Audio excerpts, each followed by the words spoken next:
इस कार्यक्रम के पुण्यार्जक परिवार हैं श्रीमती प्रमोद जैन धर्मपत्नी श्री राजकुमार जैन, पुत्र अनुज जैन दिल्ली, श्रीमती शिखा जैन धर्मपत्नी श्री ऋषभ जैन, पुत्र सिद्धार्थ जैन अरिहंत जैन ऑस्ट्रेलिया, श्रीमती नुपुर जैन धर्मपत्नी श्री कार्तिक रमन, पुत्री मायरा गुड़गांव। सोहनलाल सरोज देवी सेठी, आशीष निशा सेठी, रियान सेठी, अभय, सारिका, अतिशय लोहाड़िया, पारस, मोनिका काला, Naisha, Jorhat, Assam.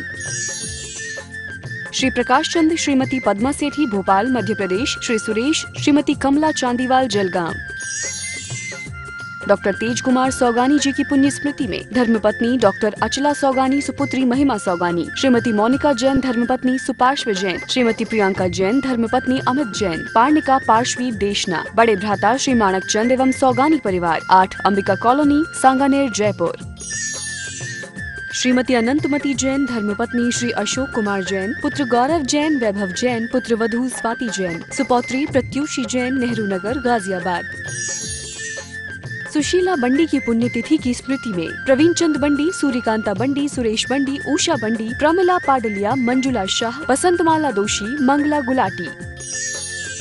Shri Parasnath re rolling mills limited, Durgapur 1, Bardhaman, Paschim Bengal. Amita Jain, wife of Anil Kumar Jain, Sangeeta Jain, wife of Vipin Kumar Jain. Shri Shreyansh Kumar Jain, Shrimati Santosh Jain, Kanpur, Vipul Jain, Aradhana Jain, Parul Jain, Gurgaon, Atul Jain, Purnima Jain, Suchit Jain, Aryan Jain, Noida. Shri Digambar Jain, Mahila Shastra Sabha, Suryanagar, Ghaziabad. Nishant R Shah, Aarti N Shah, Ananya N Shah, Veer N Shah, Caterpillar Science Private Limited, Ahmedabad. Bharat Kumar Chimanlal Shah, Geetaben Bharat Kumar Shah, Raunak Bharat Kumar Shah, Mitali Raunak Shah, Devesh Bharat Kumar Shah, Foram Devesh Shah, Moksh Devesh Shah, वृष्टि हेतवी, निजामपुरा, बड़ोदरा। माणक चंद, कमला देवी, राकेश, नीतू, ऋषभ एवं आयुषी मुशरफ, B123, सेठी कॉलोनी, जयपुर, राजस्थान। जय जिनेन्द्र। 8 काम मोके, 8 गुण अणोव में सिद्धे, 8 पुण विणि विठे, निठिय कजे अवंदि मोणिचम। पंच परमेष्ठी भगवान की जय। तीनों प्रकार के उपयोग को हमने समझा। अशुभ उपयोग की क्या परिभाषा, शुभोपयोग की क्या परिभाषा, शुद्धोपयोग की क्या परिभाषा, यह किनके होता है, किस प्रकार से वो किन किन उपयोग से सहित होते हैं। अब उन तीनों उपयोगों का क्या फल होता है। कोई शुभोपयोग से युक्त होता है तो वो क्या फल को प्राप्त करता है। शुभोपयोग, अशुभोपयोग, शुद्धोपयोग, तीनों उपयोगों का फल यहाँ अगली गाथा में आचार्य भगवान कह रहे हैं। आइए समझते हैं। असुहेण निरयतिरियम सुहयुव जोगेण दिविजनर सौखम शुद्धेण लहै सिद्धिम एवं लोयम विचिंतिजो। आइए तीनों उपयोगों के फल को समझते हैं। असुहेण निरयतिरियम, असुहेण अर्थात अशुभ के द्वारा अर्थात अशुभोपयोग से, निरय अर्थात नरक, तिर्यम अर्थात तिर्यंच। अशुभोपयोग का क्या फल, नरक और तिर्यंच गति का प्राप्त होना। सुह उव जोगेण, सुह अर्थात शुभ, उव जोगेण उपयोग के द्वारा, शुभ उपयोग के द्वारा, दिविज नर सोखम, दिविज अर्थात स्वर्ग, नर अर्थात मनुष्य, सौखम अर्थात सुख को। जो दूसरा उपयोग है अर्थात शुभोपयोग, उस शुभोपयोग का क्या फल, स्वर्ग एवं मनुष्य पर्याय में सुख की प्राप्ति करना। देव पर्याय और मनुष्य पर्याय में सुख को प्राप्त करना, यह शुभोपयोग का फल है। शुद्धेण लहै सिद्धिम, शुद्धेण अर्थात शुद्ध के द्वारा, शुद्ध उपयोग के द्वारा, शुद्धोपयोग के द्वारा, लहई प्राप्त करता है, सिद्धिम अर्थात सिद्धि को, मोक्ष को, मुक्ति को, और शुद्धोपयोग से वह जीव मोक्ष को प्राप्त करता है। एवं इस प्रकार लोयम लोक को विचिंतिजो विचार करना चाहिए, चिंतवन करना चाहिए। इस प्रकार लोक का चिंतन करना चाहिए। लोक का चिंतन करने का तात्पर्य इस प्रकार से संसार में विचार करना चाहिए कि 3 प्रकार के उपयोग हैं, तीनों प्रकार के उपयोगों का यहाँ पर फल प्रदर्शित किया। आइए एक बार फिर से देखते हैं। अशुभोपयोग से नरक तिर्यंच गति लहई अर्थात प्राप्त होती है। सुहविजोगेण शुभ उपयोग से स्वर्ग और मनुष्य सुख प्राप्त होता है। और शुद्धेण सिद्धिम लहई और शुद्धोपयोग से सिद्धि अर्थात मोक्ष की प्राप्ति होती है। इस प्रकार तीनों उपयोगों के फल को यहाँ पर प्रदर्शित किया गया। भैया जी, आपने बताया कि शुद्धोपयोग से मोक्ष होता है, तो वर्तमान में शुद्धोपयोग तो है लेकिन मोक्ष क्यों नहीं? बिल्कुल, हमें आपकी बात स्वीकार है।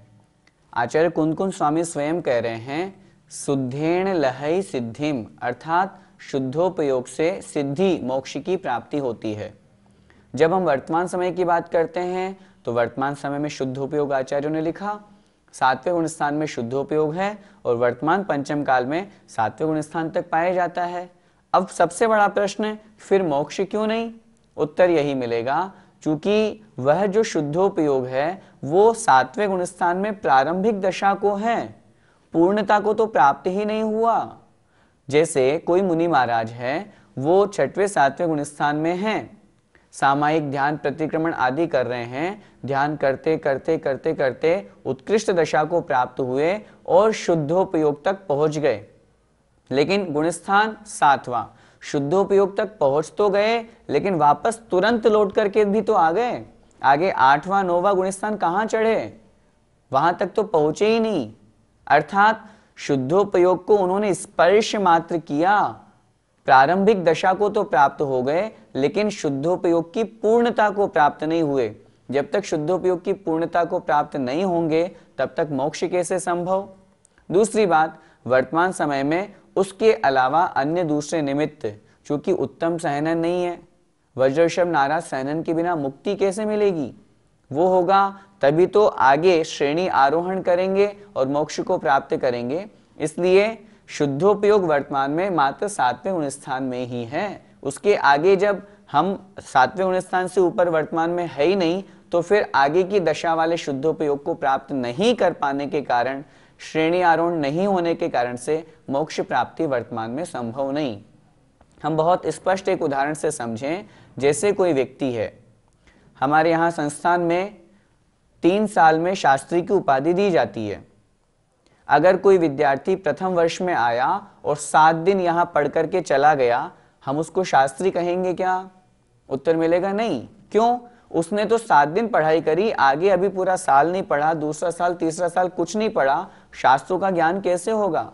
ठीक उसी प्रकार शुद्धोपयोग तो है लेकिन मात्र स्पर्श करके वापस लौट आए, इसलिए उतने मात्र शुद्धोपयोग से मोक्ष प्राप्ति संभव नहीं है। भैया जी, हमारे किस समय कौन सा उपयोग होता है, यह हम कैसे जाने? तीनों प्रकार के उपयोग को हमने समझा। आपने हमारी चर्चा की तो हमारे शुद्धोपयोग तो संभव नहीं। अब बचे 2 उपयोग, अशुभोपयोग और शुभोपयोग। जिस समय हमारा मन, हमारी प्रवृत्ति पंचेंद्रिय विषय कषाय रूप है, गलत संगति रूप है, गलत हम विचार कर रहे हैं, हिंसा, झूठ, चोरी, कुशील, परिग्रह, इन 5 पापों में तन्मय हैं, लगे हुए हैं, निश्चित रूप से उस समय हमारा अशुभोपयोग है। और जब इनसे दूर हटके सम्यक्त्व को हम प्राप्त कर लें और सम्यक्त्व से युक्त होकर के जिनेंद्र भगवान की पूजा, स्तुति, गुणानुवाद करना, गुरुओं की सेवा करना, प्रशस्त राग रूप जो शुभोपयोग कहा, उस समय यदि ऐसी अवस्था होती है तो हमें वहां पर शुभोपयोग जानना चाहिए। सम्यक दर्शन शुभोपयोग के लिए अनिवार्य है। मिथ्या दृष्टि जीव के अशुभोपयोग, सम्यक दृष्टि जीव के शुभोपयोग हमें इस प्रकार समझना चाहिए। भैया जी, हम सम्यक दृष्टि हैं या मिथ्या दृष्टि, ये हम कैसे जानें? हम सम्यक दृष्टि हैं या मिथ्या दृष्टि, ये एक बहुत अच्छा प्रश्न है। हर कोई विचार करता है कि हम सम्यक दृष्टि हैं या मिथ्या दृष्टि। इसकी परीक्षा हम कैसे करें? चाहे हम अपनी बात करें, चाहे सामने वाले की बात करें। इसके लिए आचार्य भगवान कुंद स्वामी महाराज ने दर्शन पाहुड़ की दूसरी गाथा की टीका, दूसरी गाथा लिखी और उसकी टीका में आचार्य भगवान ने बहुत स्पष्ट लिखा, जिसके प्रशम, संवेग, अनुकंपा और आस्तिक्य, ये 4 गुण परिलक्षित होते हैं, उसे सम्यक दृष्टि जानना चाहिए। अब हम अपने लिए सोच लें, यदि हमारे अंदर प्रशम है, संवेग है, अनुकंपा है, आस्तिक्य है। बहुत ब्रीफली इनको समझें। प्रशम, कषायों के प्रति शमन होना, कषाय रूप प्रवृत्ति नहीं होना। संवेग, संसार से भयभीत होना। अनुकंपा, दया, करुणा से युक्त होना। और आस्तिक्य, जो जिनेंद्र भगवान द्वारा उपदेशित जिन धर्म है, सच्चे देवशास्त्र गुरु हैं, उनके प्रति आस्था होना। जहाँ ये 4 गुण हमें परिलक्षित हों, वहाँ हमें सम्यक दर्शन समझ लेना चाहिए। यदि हमारे में हैं तो हम सम्यक दृष्टि हैं, और यदि हमारे में नहीं है तो फिर हम सम्यक दृष्टि नहीं। सामने वाला सम्यक दृष्टि है या मिथ्या दृष्टि, ये 4 गुण यदि उसमें परिलक्षित हैं, उसमें दिख रहे हैं, तो वह सम्यक दृष्टि है। यदि उसमें नहीं दिख रहे हैं तो उसका भी सम्यक दर्शन नहीं। 7 प्रकृतियों का क्षय, उपशम और क्षयोपशम किसके हुआ, किसके नहीं हुआ, ये हम नहीं जान सकते। लेकिन इन 4 गुणों के माध्यम से, सच्चे देवशास्त्र गुरु के प्रति सच्चा श्रद्धान, इन सब निमित्तों के माध्यम से हम समझ सकते हैं कि हम सम्यक दृष्टि है या मिथ्या दृष्टि। अब ये भी हमको साथ में समझना है, यदि ये गुणों के साथ हमारा सम्यक्त्व है तो हमारा शुभोपयोग कहलाएगा। यदि नहीं है, ये 4 गुण हमारे अंदर नहीं है, हमारा श्रद्धान मजबूत नहीं है, तो हम कितना भी धर्म कर लें, कितना भी व्रत नियम संयम कर लें, हमारा उपयोग अशुभ ही कहलाएगा। सम्यक्त्व के अभाव में उपयोग अशुभ ही है, और सम्यक्त्व के साथ में उपयोग शुभ हो जाएगा, शुभोपयोग हो जाएगा। तीनों प्रकार के उपयोगों का फल समझने के पश्चात अब अगली गाथा में आचार्य भगवान जो 3 प्रकार का उपयोग है, ये किस क्रम से होता है, पहले कौन सा उपयोग, फिर कौन सा उपयोग, इस प्रकार की चर्चा अगली गाथा में कर रहे हैं। सुयोगस्य पवित्ति संवरणम कुणदिय सुहजोगस्य सुहजोगस्य निरोहो शुद्ध विजोगेण संभवति। सुहजोगस्य पवित्ति, सुह अर्थात शुभ, जोग मतलब उपयोग। शुभोपयोग की पवत्ति अर्थात प्रवृत्ति, संवरणम कुणदी संवर करती है, रोकती है। किसे? असुह जोगस्य अशुभोपयोग को या अशुभोपयोग रूप प्रवृत्ति को। अर्थात शुभोपयोग की प्रवृत्ति अशुभोपयोग का संवर करती है। सुहजोगस्य निरोहो, और शुभोपयोग का निरोध, निरोध अर्थात रुकना। और शुभोपयोग का निरोध किससे होता है? शुद्ध विजोगेण, शुद्ध उपयोग से अर्थात शुद्धोपयोग से, संभवति अर्थात होता है। गाथा बहुत सरल है, बहुत स्पष्ट यहाँ आचार्य भगवान कह रहे हैं, शुभोपयोग की प्रवृत्ति अशुभोपयोग का संवर करती है, अशुभोपयोग को रोकती है, और शुद्धोपयोग के द्वारा शुभोपयोग का निरोध होता है। अर्थात अशुभोपयोग कब रुकता है? जब शुभोपयोग प्राप्त हो जाता है, और जब शुभोपयोग से वह जीव आगे बढ़कर के शुद्धोपयोग में पहुंच जाते हैं, तब शुभोपयोग छूट जाता है, शुभोपयोग का निरोध हो जाता है। इस प्रकार यही क्रम हमें समझना चाहिए। भैया जी, ऐसा क्यों कहा जाता है कि स्वोपयोग को छोड़ना नहीं पड़ता है, शुद्धोपयोग होने पर स्वतः ही छूट जाता है? ऐसा इसलिए कहा जाता है क्योंकि यह वास्तविकता में होता है। 3 उपयोग है, अशुभोपयोग, शुभोपयोग और शुद्धोपयोग। अशुभोपयोग को छोड़ने के लिए हमें बुद्धिपूर्वक प्रयास करना पड़ता है। अर्थात अभी हम पंचेंद्रिय की विषय कषायों में हैं, हिंसादि 5 पापों में लगे हुए हैं, तो इनका त्याग करके सम्यक्त्व को प्राप्त करके व्रतादि को धारण करना पड़ता है। बुद्धिपूर्वक अशुभोपयोग का त्याग किया जाता है। लेकिन जिस प्रकार बुद्धिपूर्वक हमने अशुभोपयोग का त्याग किया, उस बुद्धिपूर्वक उसी प्रकार शुभोपयोग का त्याग नहीं किया जाता। शुभोपयोग स्वतः ही छूट जाता है। ऐसा इसलिए कहा जाता है, कोई मुनि महाराज हैं, ध्यान अवस्था में लीन हैं, उस समय उनके शुभोपयोग है, शुभोपयोग का पालन करते करते करते करते करते उत्कृष्ट दशा को प्राप्त हो गए और शुद्धोपयोग में लीन हो गए, आत्मा में तल्लीन हो गए, तो उनको शुभोपयोग को छोड़ने की आवश्यकता नहीं पड़ी। शुद्धोपयोग को प्राप्त होते ही उनका शुभोपयोग छूट गया। जैसे कोई मुनि महाराज प्रतिक्रमण ध्यान कर रहे हैं, सामायिक कर रहे हैं, तो ऐसा नहीं बोलेंगे कि चलो अब मैं सामायिक छोड़ता हूं, अब मैं ध्यान छोड़ता हूं और शुद्धोपयोग में जाता हूं। क्या ऐसा कभी हो सकता है? उत्तर मिलेगा नहीं।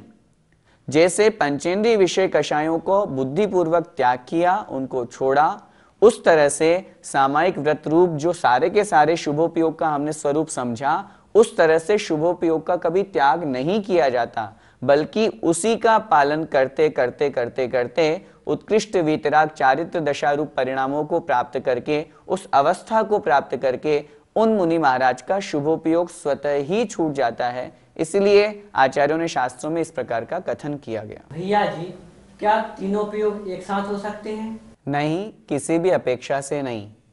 तीनों में से एक समय में एक ही उपयोग होगा। जब अशुभोपयोग होगा तब शुभोपयोग शुद्धोपयोग नहीं, जब शुभोपयोग होगा तब अशुभोपयोग शुद्धोपयोग नहीं, और जब शुद्धोपयोग होगा तब अशुभोपयोग और शुभोपयोग ये दोनों नहीं होंगे। एक समय में तो एक ही उपयोग होगा, यह हमें समझना चाहिए। भैया जी, हमारे लिए कौन सा उपयोग कार्यकारी है? यह तो आपको खुद समझना चाहिए। तीनों उपयोग अपन ने पढ़े, तीनों उपयोगों का फल पढ़ा, तो हम स्वयं इतने तो ज्ञानी हैं, विवेकी हैं कि हमें कौन सा उपयोग हमारे लिए कार्यकारी है। अशुभोपयोग चूंकि संसार में भटकाने का कारण है, नरक तिर्यंच का कारण है, गति में ले जाने वाला है, इसलिए वह तो हेय ही है।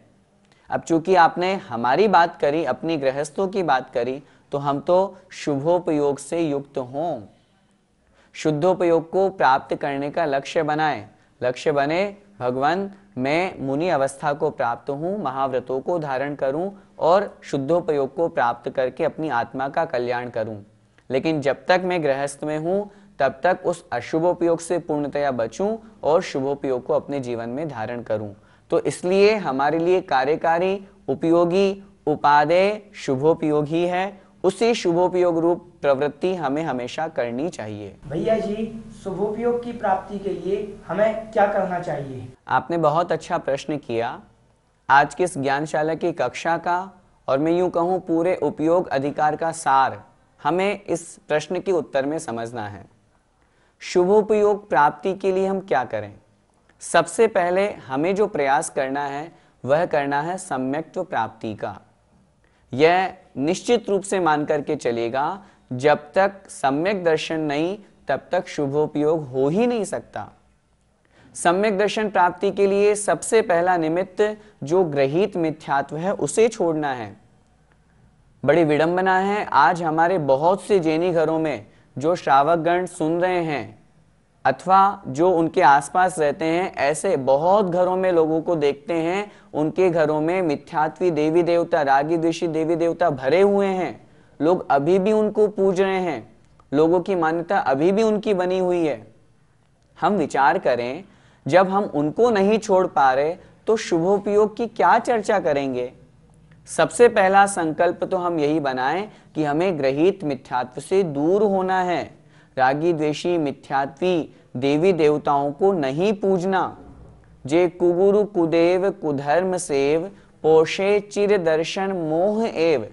जो कुगुरु कुदेव कुधर्म की सेवा करते हैं, उनकी स्तुति करते हैं, उनकी मान्यता बना करके रखते हैं, बालाजी भेनू जी आदि के पास जाते हैं, निश्चित रूप से वे दर्शन मोहनीय मिथ्यात्व का ही बंद कर रहे हैं और मिथ्यात्व का बंद करके वो संसार को बढ़ा रहे हैं।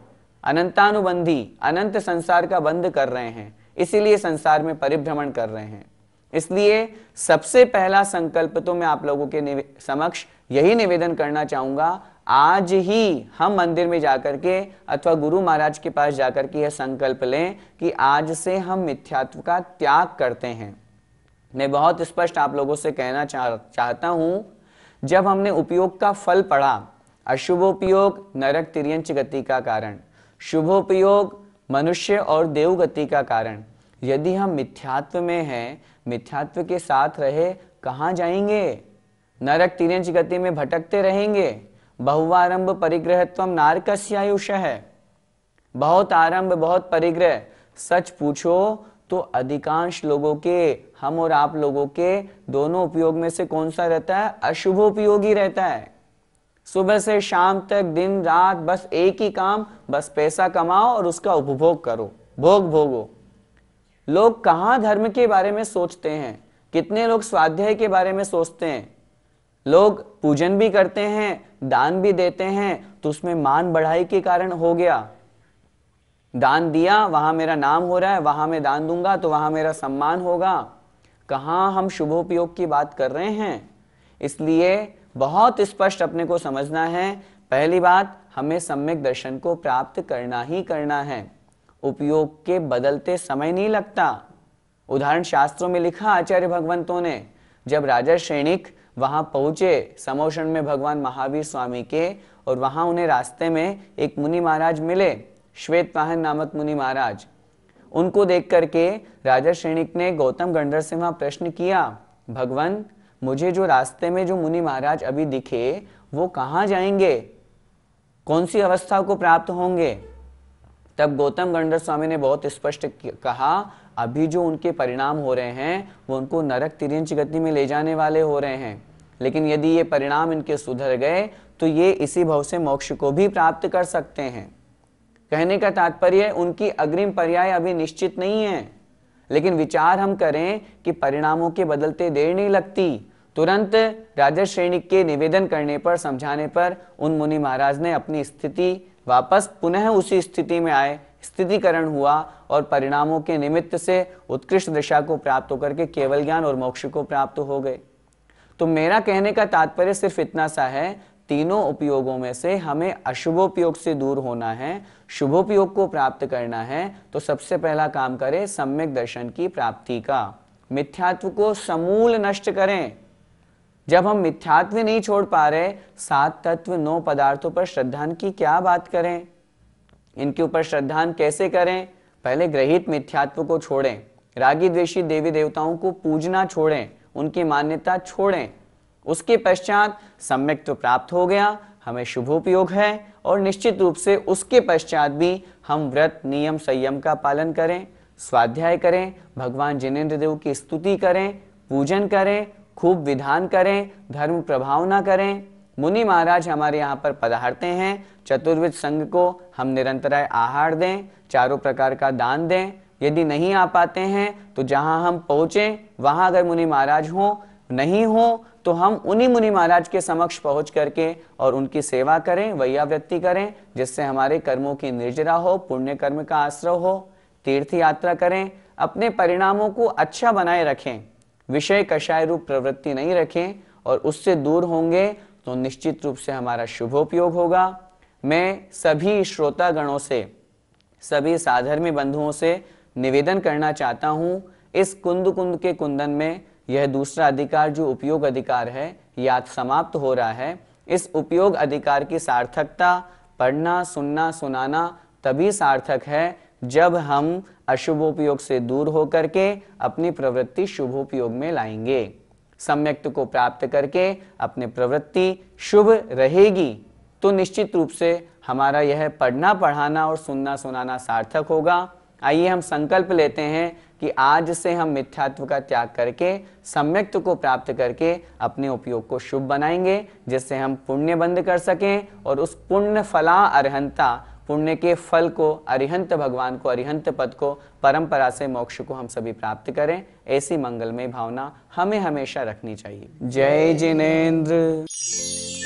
इस कार्यक्रम के पुण्यार्जक परिवार हैं श्रीमती प्रमोद जैन धर्मपत्नी श्री राजकुमार जैन, पुत्र अनुज जैन दिल्ली, श्रीमती शिखा जैन धर्मपत्नी श्री ऋषभ जैन, पुत्र सिद्धार्थ जैन अरिहंत जैन ऑस्ट्रेलिया, श्रीमती नुपुर जैन धर्मपत्नी श्री कार्तिक रमन, पुत्री मायरा गुड़गांव। सोहनलाल सरोज देवी सेठी, आशीष निशा सेठी, रियान सेठी, अभय, सारिका, अतिशय लोहाड़िया, पारस, मोनिका काला, नायशा, जोरहाट, असम। श्री प्रकाश चंद, श्रीमती पद्मा सेठी भोपाल मध्य प्रदेश, श्री सुरेश, श्रीमती कमला चांदीवाल जलगांव। डॉक्टर तेज कुमार सौगानी जी की पुण्य स्मृति में धर्मपत्नी डॉक्टर अचला सौगानी सुपुत्री महिमा सौगानी, श्रीमती मोनिका जैन धर्मपत्नी सुपार्श्व जैन, श्रीमती प्रियंका जैन धर्मपत्नी अमित जैन, पार्णिका पार्श्वी देशना, बड़े भ्राता श्री माणक चंद एवं सौगानी परिवार, 8 अंबिका कॉलोनी, सांगानेर, जयपुर। श्रीमती अनंतमती जैन धर्मपत्नी श्री अशोक कुमार जैन, पुत्र गौरव जैन, वैभव जैन, पुत्र वधू स्वाति जैन, सुपौत्री प्रत्युषी जैन, नेहरू नगर, गाजियाबाद।